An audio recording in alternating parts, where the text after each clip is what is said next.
ino moa ty raha nenelofanay namanamako aminao fa ihamihamy anazy zao ka. Kamikamy azy manao akory? Mandefa message. Fakio soa. Salut tonsia. Misy tsiambaratelo tiako resana aminao. Izy nandefa aminao ty? Nandefa amin'io taniko. Soroka aminao fa tratry ny coup de foudre aminao aho. Ekeko fa pikozina na rosiana fa tsy mahasakina ny fitiavako anao. Sady ny situation amin'izay efa mangalakalaky. Fambako tamin'ny anosy kely izy fa azafady raha tsiambaratelo itsika ro ity resaka ity. Na zahay roa amin'izao efa tsy miara matory intsony fa samy manana ny fandriany. Efa mitady ny asolony vaovao aho amin'izao ka ianao no safidin'ny foko. Ka raha vao manaiky ianao dia isarako izy. Midobodoboka mila hipitsika mihitsy ny foko isaky ny mahitanao entiny aty aminay ireny.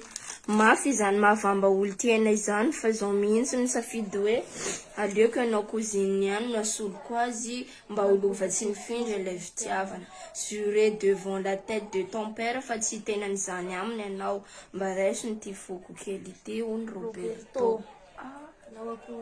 Zay zany anjaranay tsy hinama aminao zay. Soa i afaky ilanao bakeo. Ndao fandriatsika i valio message io valio.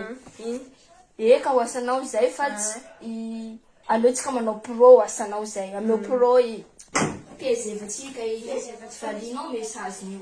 Ino antrano ato la io farany henjy. Zao asanao zay mila mahitanao. Misy olo avao ty trano ty ndra mavrinareo teo. Belle-sœur. Coucou beau frère. Ça va bien? Fa magnino ty? Phone cri. Nganareo koa le vao mivoaka amin'ity trano ty olo dia ohatrany hoe ilany lagimina zany. Tena belle-sœur, ça va? Fa tamin'ny koa ity programme-nareo ty. Iaho bébé androany vao tena hoe amoraky nagnaty foko satria hoe manana raha vavy tena sy amadika anao zika amin'ny farany anao. Raha tadidinao belle-sœur, iaho nandefa message mitory fitiavagna anao. Tena misaoran'Andriamanitra anao fa tsy azo mifakampagnana eken'igny. Testa nataoko anao ziny. Testa nataoko anao fa raha teneniko anareo androany bébé. Io natao hoe tena raha vavy mahafatoky, raha vavy eo amin'ny tompo. Raha vavy mataotra an'izany hoe fiainana zany fa tsy ohatran'ilay hoe raha vavy mamadiky regny. Agny anareo razana. Agny anareo vohipito magnelagnelagna agny. Io izy raha vavy rô. Efa tsy mifamadiky. Ndreda ny testeko teo belle-sœur-ako. Sy nagneky an'izany izy. Ary apetambaro sara fihavanany zareo. Sady anao belle-sœur tokony sy mipetraka amin'ny cité koa magnino raha mipetraka aminay aty.